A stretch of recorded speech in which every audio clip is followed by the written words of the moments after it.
Heute haben wir einen ganz besonderen Gast hier auf dem Kanal, nämlich Andrew Bosley, einen meiner absoluten Lieblings-Brettspiel-Illustratoren. Ihr kennt seine Werke vielleicht aus Spielen wie Everdell, Merchants of the Dark Road, Aufbruch zum Roten Planeten, Citadels oder Tapestry. Aber der Mann hat auch in ganz anderen Bereichen noch gearbeitet. Darüber reden wir heute, auch über seinen kreativen Schaffensprozess, wie denn so der Workflow als Illustrator in der Brettspielwelt eigentlich so abläuft. Und wir reden über ein paar vergangene und auch zukünftige Projekte von ihm. Ich freue mich schon total auf das Interview und ich hoffe, ihr habt genauso viel Spaß wie ich. Auf geht's. So, Andrew, welcome to the show. Thank you so much for being here today. Oh, thank you, Thomas. I really appreciate it. So, I think for the first question, I will ask you something that I'm always wondering about, and it's maybe a good way for our viewers to get to know you a little bit better. How does one become a board game illustrator? How was the journey for you? How did you get to the place where you are at the moment? Well, it was, I don't know if there was a set path to or if there is one at all to becoming a board game illustrator. It certainly kind of came circuitously for me. I was in video games for most of my career, or the start of my career. Now it's more time here in board games, or close to that. But I was doing a lot of fantasy illustration before I was in board games. I was kind of aiming towards Magic the Gathering type of artwork and other RPG type of stuff, and I did do a lot of that. So for a time after I left video games, I actually started working on a board card game of my own, and was going to Gen Con and getting it play tested and all these sort of things. And I actually had a friend at one point was like, "Have you ever thought about like doing this, professionally, like just doing artwork for board games?" And it took like a couple times going to Gen Con before I started actually giving publishers my contact information and just saying, "Hey, do you need artwork for your games?"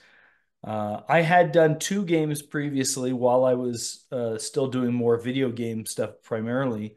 That was Mission Red Planet and Citadels. But they were kind of one-off projects. They certainly weren't a change in my career. But it was when Everdell came around and that opportunity came, that it changed kind of everything. So as much as I have always been a gamer and love modern board games and have been in it for a long time, it was kind of a maybe accidental, or you know what not a purposeful choice, career change to head this way, but it's been one I've been very grateful for after it happened, for sure. So, do you think like the success of Everdell played a huge part in you becoming a full-time illustrator? For sure, for in board games, for sure. Yeah, I mean, I certainly treated Everdell when I was first working on the project. It was certainly a big enough project that I put aside other clients, for a time and said, okay, I'm just working on this. Like I had done with Mission Red Planet and Citadels. There was a decent amount of work there too, and I just needed to go, okay, this is what I'm working on right now.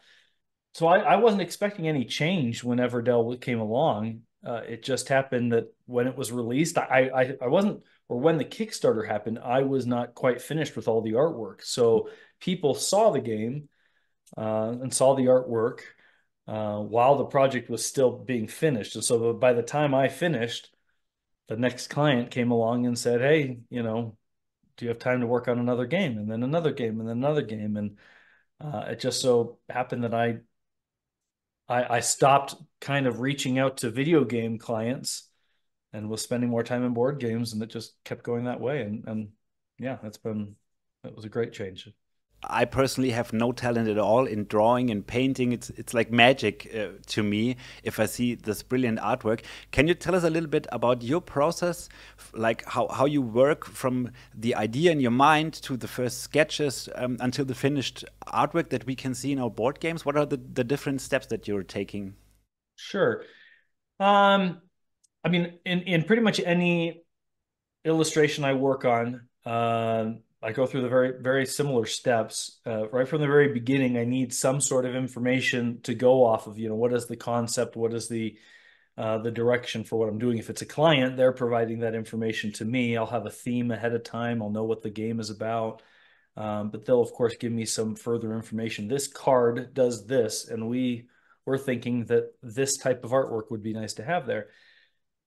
Um, in an ideal world, I get a little bit of time to do some reference gathering or a lot of reference gathering. I'll look at the internet, go through the internet, we'll go through my collection of art books.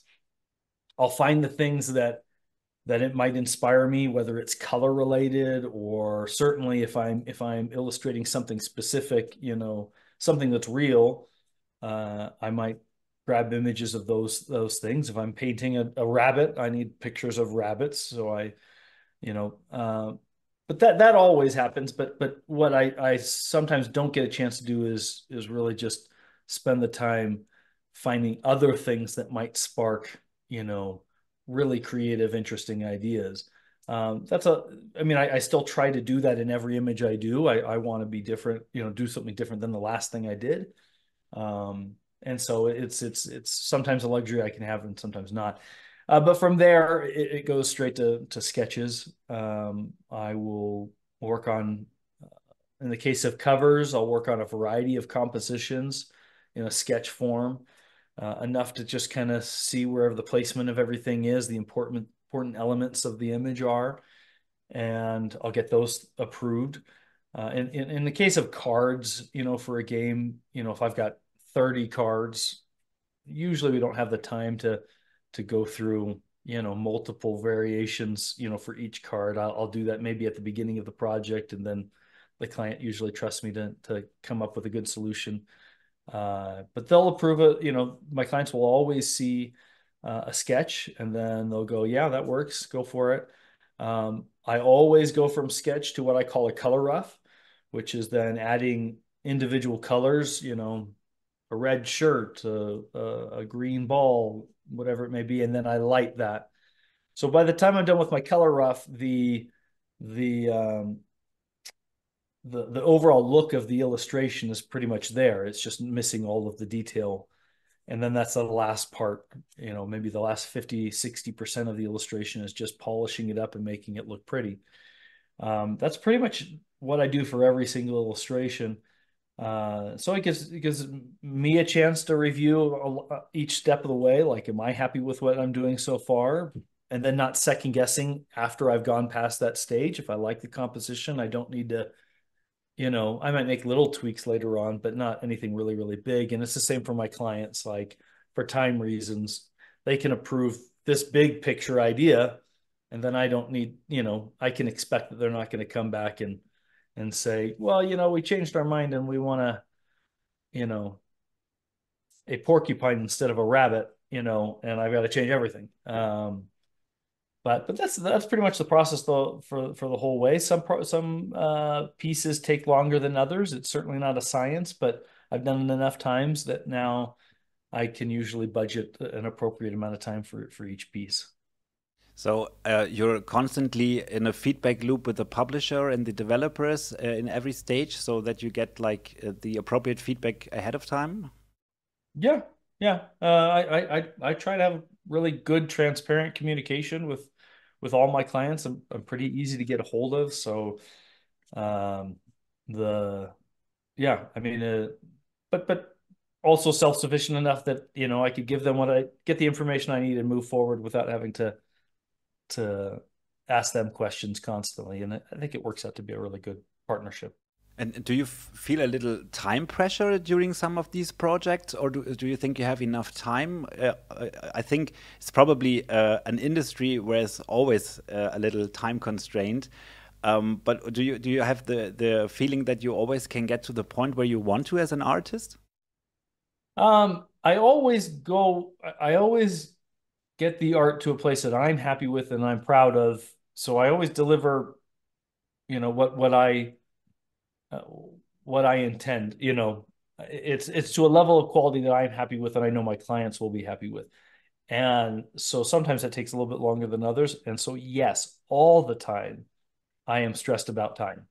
Um, this industry, this community and board games is a much more forgiving, um, patient, uh, industry than so many other places. So I though I was trained in all of those other places, I'm used to quick deadlines and having to be very, very fast and short turnaround times, from getting a concept to when I have to have it finished. So I think I've developed a habit of being pretty fast. Um, but most of the time my clients are understanding if there's things that, something takes a little bit longer. Uh, a particular piece takes a little bit longer than it normally does.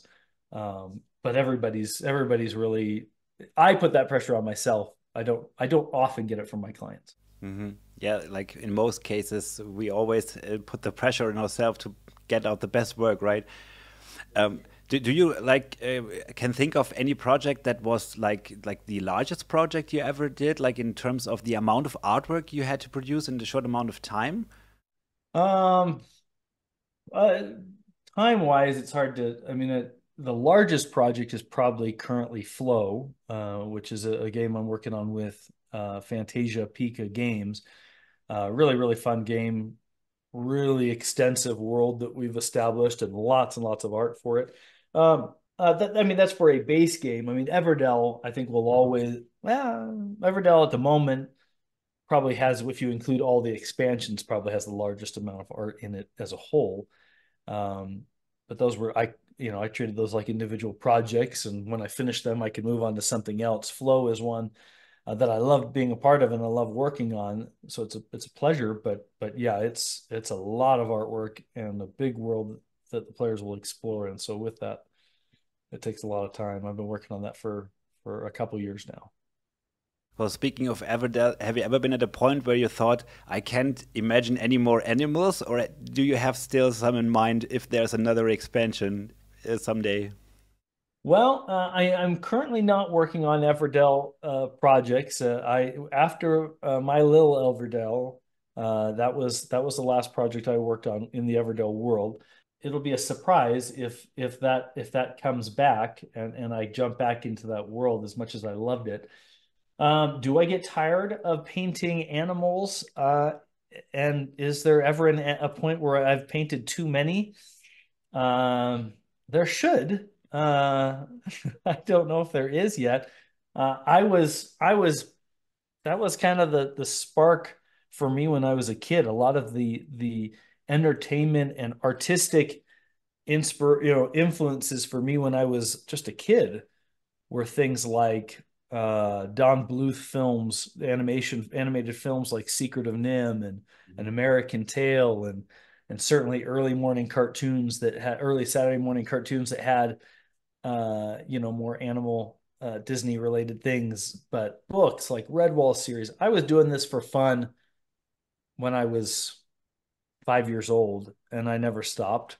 Now they just started paying me to do it. So, I mean, any project when it goes on for a while, it can be, there's a challenge to make sure that it's unique and different. Mm. Um, but I think I'll always have a soft spot for critters and painting critters and telling a fun story with woodland animals. I'll just try to find a new way to spin them so they're doing something different than what I've done in the past. Well, I think actually that you have a very distinctive style, and whenever a new board game gets announced where you do the artwork, I always realize it right away. Say, oh, that's from Andrew Bosley. I can tell. Do you have the same feeling? Did this like style develop over time? Or do you always try to do something new and different? And what are like things that inspire you in your style? Are there any specific people or other artwork or events that inspire you? To develop this style? Sure, it's definitely evolved over time, and especially over different industries. So I think some of my strongest creative artistic influences, came about, or I discovered those when I was in college. Artists like Alphonse Mucha, an incredible Czech artist, JC Leindecker, who is a an American illustrator from the turn of the century, last century. John Singer Sargent. I for me, I'm very much love the illustration tradition. I love the great masters that you know are known by all artists, but I have a particular fondness for old illustrators who are working for other people and capturing their visions. And so I have a strong attachment to that history and that tradition. So there's a whole bunch of those for sure. My style over time, I can point to lots of different things, contemporary as well, that probably had contemporary artists that had an influence. I mean, one that pops in my head right now for whatever reason is I used to be a big Team Fortress 2 player back in the day, and that was just something I would do all the time. And I can't remember, it's horrible that I'm blanking right now, but the artist, the concept artist who was the main uh, uh, character designer for that game had just such a really distinct style, and so I took some of that along with stuff from Leyendecker and Mucha, and all of it kind of evolved into what is mine.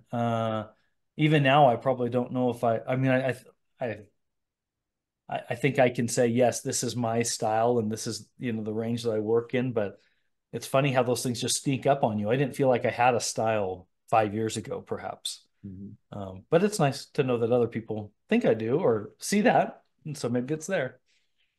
Now, you mentioned video games twice already. Can you tell us a little bit about the differences in working in the different types of media? I mean, you also create artwork for books, for example. Is it like the working in the industry? Is it differently? Is it the process of creating the artwork differently? Um, Video games and all other, I mean, the probably the two big distinctions are illustration and concept art, where I worked in both of those areas. Those things are very different. I mean, they may look to the outsider to be very much the same, but they're significantly different in their process. Um, but when it comes to industry within, like, say, doing illustration work, my illustration process, as I described earlier, doesn't really change from if I'm doing stuff with books or if I'm doing stuff with games. The pressures, the philosophies or strategies, business, style between those industries are different. But definitely concept art and illustration are different. Whereas illustration, I'm focused on just making a pretty picture. So again, I do a few sketches if my clients like how that looks, and that's great. I move on to a color rough, and then I go to that final. Concept art is more about the idea, and so I'm working on, and it's about speed. And so when I was working in concept art full time, it was really about just pushing out as many ideas as possible. And so making something pretty was actually kind of secondary. If it if I was able to capture the idea or multiple ideas, that was far more helpful to the process of the project than just making one image that looked really, really nice. That being said, there's a little bit of a blur in the industry in both of those industries. So sometimes concept artists think that a really pretty image is just is concept art. But there should be a big difference between those two things. So yeah, it required me to adjust quite a bit. To, I mean, I loved it. I was trained in illustration, then went to concept art, and I'm now back in illustration. So concept art was perhaps a new challenge. Coming back to illustration is more like coming back home. It's probably where my first love has always been. Yeah, and I can imagine that it's also exciting to work in different fields because there's so many different projects and always new inspiration to do stuff. Um, a couple of years you created Witsen Studios, right? So like your umbrella brand for everything, all the projects that you're doing, with a beautiful website, by the way. And you also, I think you also developed some games or are developing some games. Can you tell us a little bit about that? So yeah, I mentioned earlier, like even before I was thinking about illustrating in board games professionally, I had a friend locally that was interested in working on a project, and the two of us, we spent 5 years working on a card game that ultimately became Plane Crafters, Mhm. or Master of Paddington B Knickerknacker the 16th and the Plane Crafters is its full title. Um, but yeah, I absolutely love game design. I think it is just one of the neatest things, and I love that process of just solving this crazy puzzle that had to be fun at the same time. And there's so many things that, when you think this puzzle piece is going to fit, and then this other puzzle piece pops out because you stuck it in it just doesn't work. And when you find, finally the thing that the whole picture works, it's such a cool experience. It's something I don't do as much now. I want to, but I just don't have the opportunity to. Um, so that's one. Plane Crafters was one I did as a partnership with a friend, and we took that to Kickstarter and launched it, and made no money whatsoever. And but very proud of what we accomplished. Um, Another game that, yeah, I have a game called Lightning and Bolt that I have on my Wits End page. Uh, that project is also part of a partnership, but a slightly different story. In brief, I worked on this. The concept of the game came from a good friend of mine, who is already an experienced designer. We worked on it together, and I kind of gave, as we kind of exchanged favors. I gave him some artwork for this prototype of Lightning and Bolt, and he gave me some advice on my Kickstarter for Plane Crafters. And eventually we were like, this game is too good to just like not do something big with this. And so I put more artwork into it, and I helped with the design a little bit. But ultimately, my friend moved on to other things, and I took over the IP itself. Mhm. And ultimately, both Lightning and Bolt and Plane Crafters have been signed with other publishers. And so I've licensed those to other publishers. So Plane Crafters is getting a reboot, and Lightning and Bolt, which was published, but published in a very, very small run purposefully. Only 100 copies were made. That is also, kind of getting a reboot, and we'll see a new launch eventually.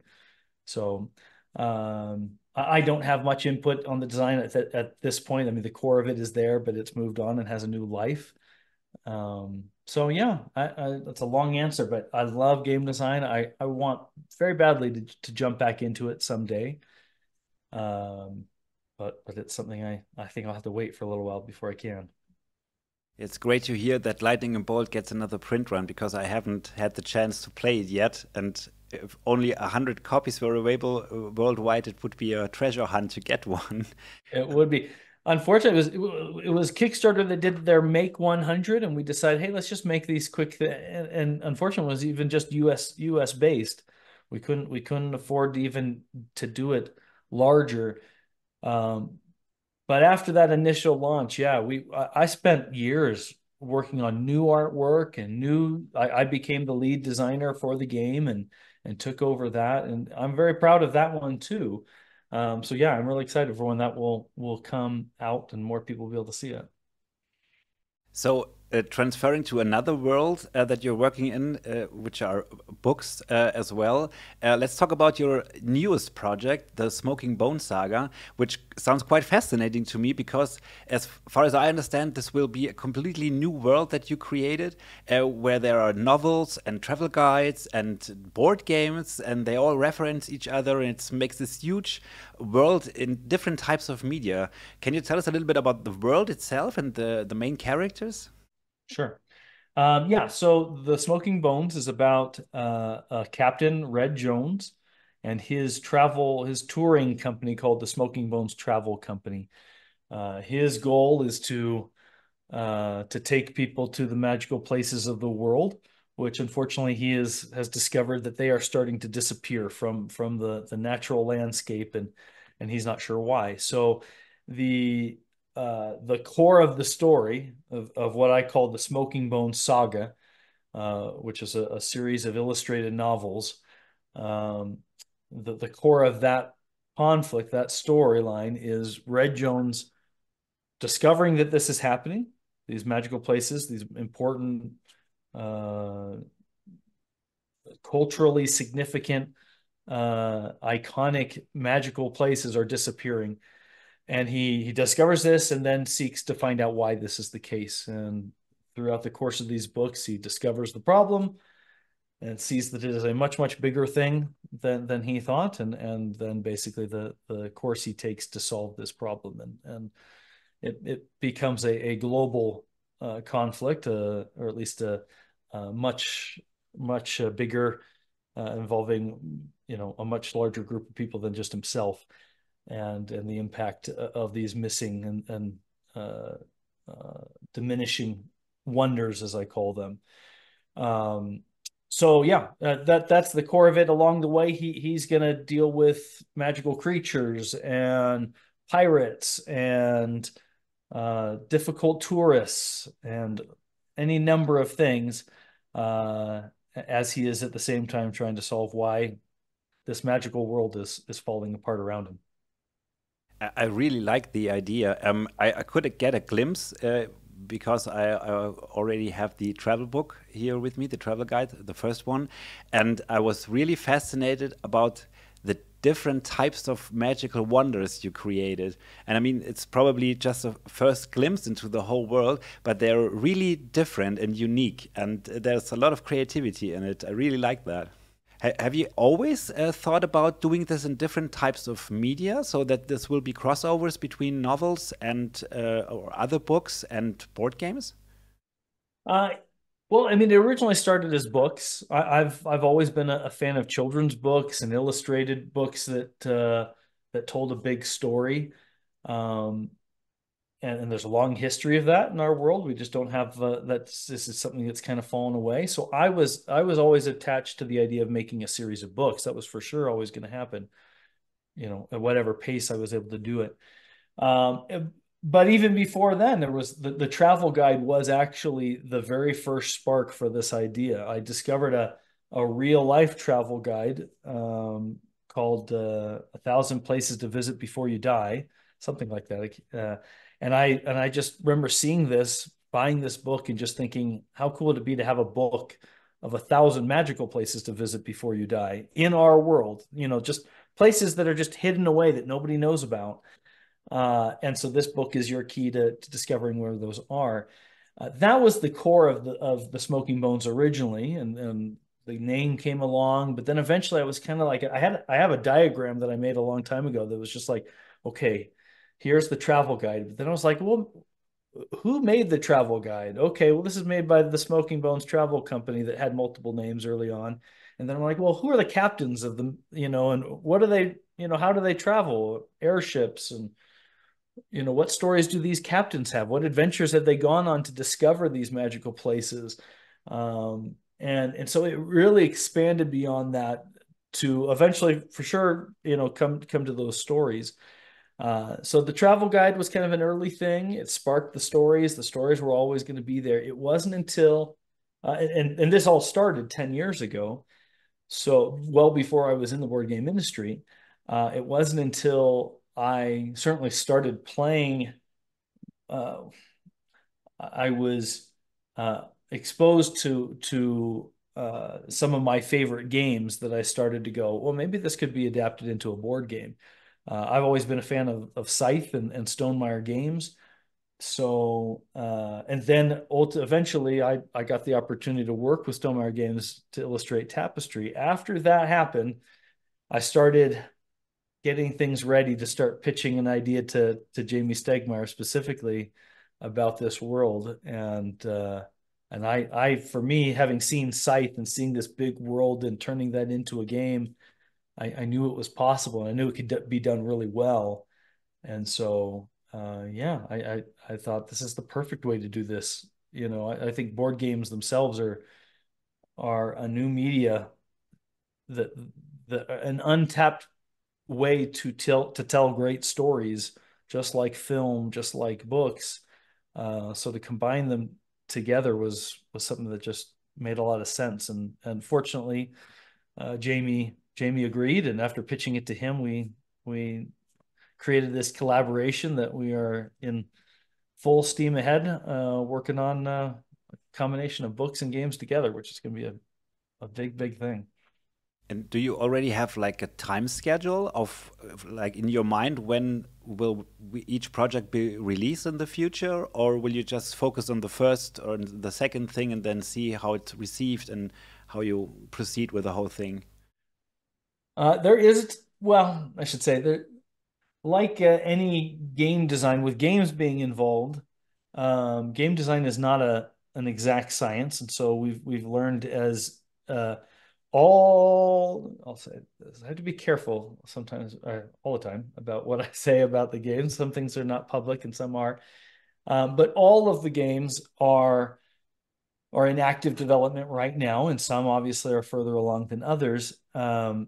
And so we don't have exact timelines. We have a general timeline. We know kind of how things are going to work in relation to each other. But unfortunately, we're not in a position, Jamie or I, to make public what a specific timeline is. What I can say, which I'm very, I think is a really exciting thing, is that these books and games chronologically will fit together and will go in a proper order. So book one of the Smoking Bones saga will come out, and then game one will come out, and then Smoking Bones 2 will come out, the saga, and then the second game will come out. And the idea being that we certainly want each game to be something that can be played on their own and enjoyed on their own.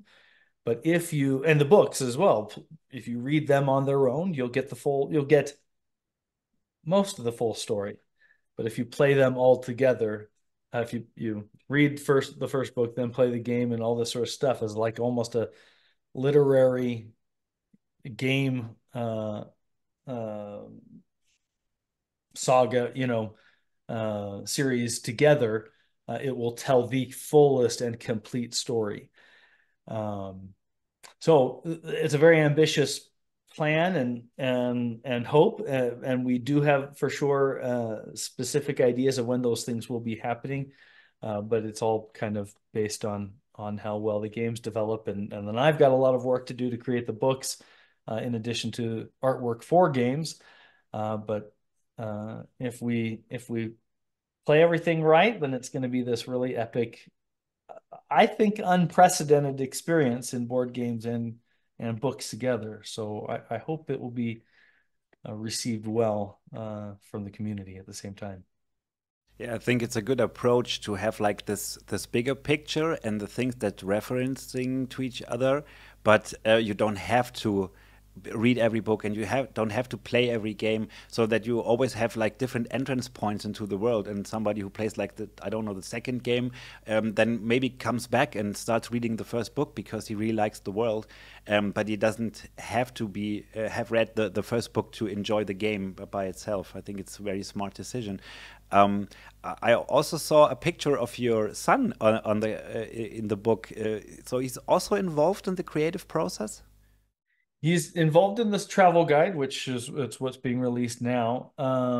So yeah, I took a break from working. I was working on the Smoking Bones saga, book one of the saga, for a long time. I made decent progress on that, but I knew it was going to take a long time, and that's hard creatively anyway. But I was sad that it was going to take so long to share something with the rest of the world that they could hold in their hands. So I decided to take a quick break and to work on this travel guide again, which is something that always been something I wanted to make, but eventually, it kind of took the back seat to the storybooks themselves. But I knew I could get it done fast, at least with the artwork, because I'd done a lot of the artwork already. But the writing part of it was something that I knew would take me a very long time, and so I knew I needed to bring in some help in that area. My son is a very talented writer.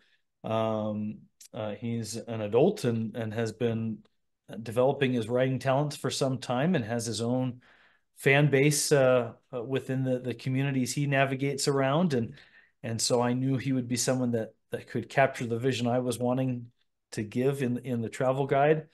with feedback from me, and being the editor of all of it, we started working on a collaboration. I hired him and paid him to take these initial concepts and turn them into full travel guide experiences. And so it was a really neat experience to work with him, and I expect that we have a long uh, history or long thing moving forward with more travel guides in the future. I will be the sole writer for the books, the saga, and I will probably be the main person doing anything thematic, whether it's written or artistically, for the games. But when it comes to the travel guide, that I think will always be a collaboration between me and my son, which is really, really neat. Cool. And like the first thing that will be released, maybe today or right around when we release this interview, will be the first travel guide. Can you tell us a little bit about like the Kickstarter campaign that you're launching? What can people expect? Are there any stretch goals or any goodies? Why should people check it out? Sure. So the travel guide, yes, which is launching now, um, is going to be a very simple campaign. I'm I I have anticipated through my own choices. I'm not a marketing guru. I'm not I try to keep myself offline most of the time. And so I've planned for this to be a pretty modest Kickstarter campaign. Of course, if it does well, if I hope it will fund, but if it does more than that, then that's wonderful too. But what I wanted to do first and foremost is give a quality book and this travel guide to everybody that's interested. But I knew that there would be people that would be interested in something a little bit more. There will not be stretch goals like we see commonly in Kickstarter campaigns. I've liked, as I've watched other campaigns and games and in books and other things, I've always kind of appreciated those that are just give me what I'm looking for, the best that they can give me in that moment and plan around that. And so that's the book itself is going to have a lot of extra things in itself that make it a perhaps more deluxeified product itself. But for those that are interested in handling a little bit more of the world, there is also an art pack or an extra packet that is also available that has a whole bunch of other goodies that are included. Among those things are travel posters and postcards. One thing I'm really excited about is I've collaborated with some of my other previous clients, so there's going to be a series of promo cards that tie my world with theirs. So there will be promo cards for Everdell, for Merchants of the Dark Road, Flock Together. It's something I'm really excited about. And then I'm still working on.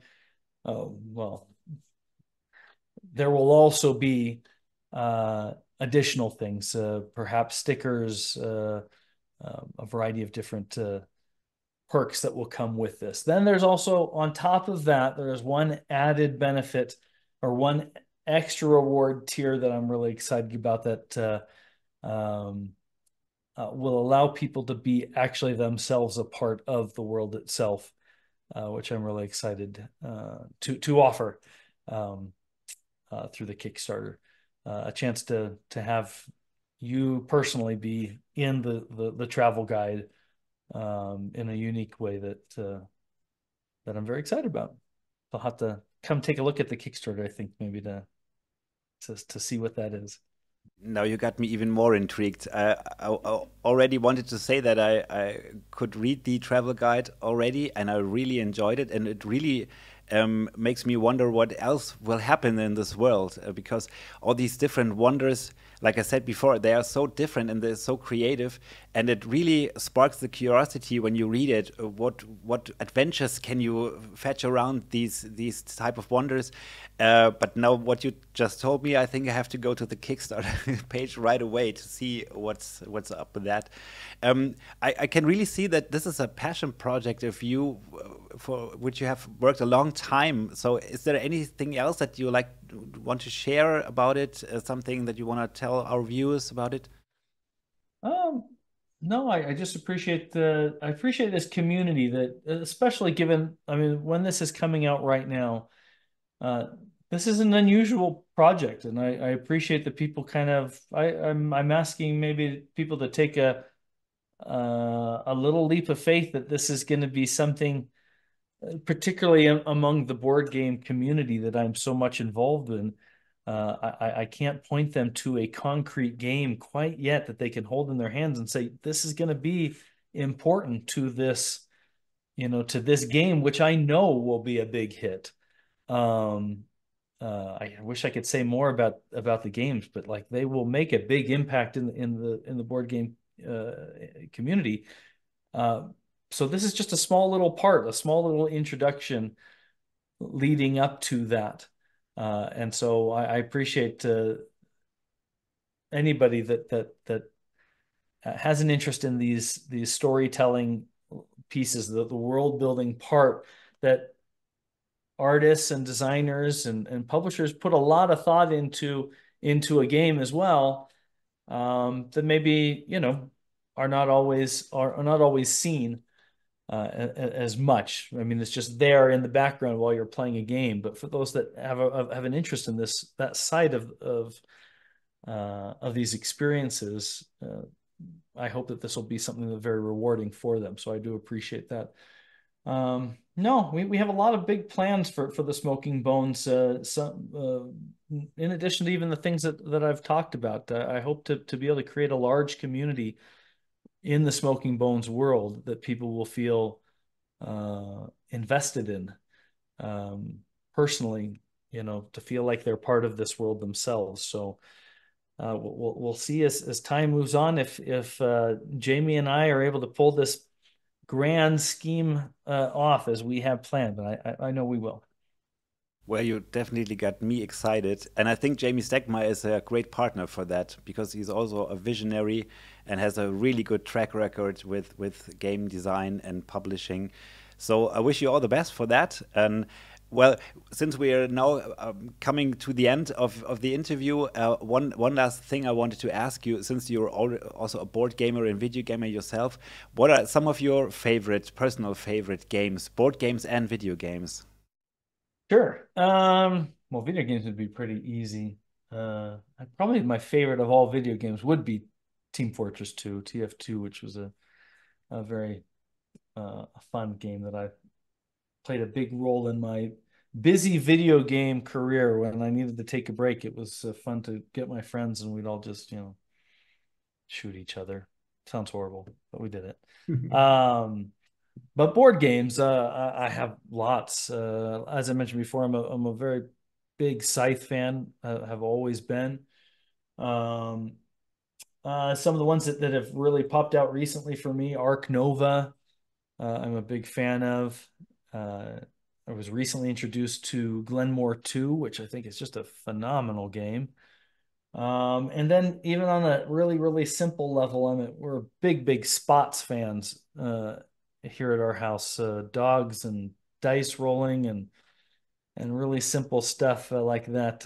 We can get that to the game, get that to the table any night without any trouble at all. So I love the light. I love the medium. Sometimes extra heavy. We'll see, but lots of great games out there. Yeah, they are. And there are so many different themes and topics, and like you said, different ways of games that you always find something that fits the occasion and the people you're around with. So thank you so much for doing this today. Where can people find you online if they want to have like more information or want to check out your other different projects or artwork? Sure. Probably the best way to reach, to get a hold of me is through my website, bosleyart.com. There is a Smoking Bones site up and active right now, just called thesmokingbones.com. I'm not active on social media. Temporarily, I am just to kind of get people pointing towards the upcoming Kickstarter, but as soon as that's done, I will be off. But we have a very, very active Discord and Patreon community. So if people are interested in seeing like real up close, a lot of extra things, that's the best way to do it. I have weekly live streams where we're just chatting while I paint, and we all just hang out. On the Discord, we play games together, we talk shop, we do lots of different things, and so those are good avenues to if you're interested in learning a little bit more. But all of that can be found through my website, which is bossleyart.com. Thank you so much. It was a real pleasure, and I learned a lot of things today, and I'm really excited for your new project. No, thank you, Thomas. I really appreciate it. Ich hoffe, ihr hattet bei diesem Talk genauso viel Spaß wie ich. Ich habe jedenfalls eine ganze Menge Neues gelernt. Vielen Dank fürs Zuschauen und bis zum nächsten Mal. Bis dann. Tschüss.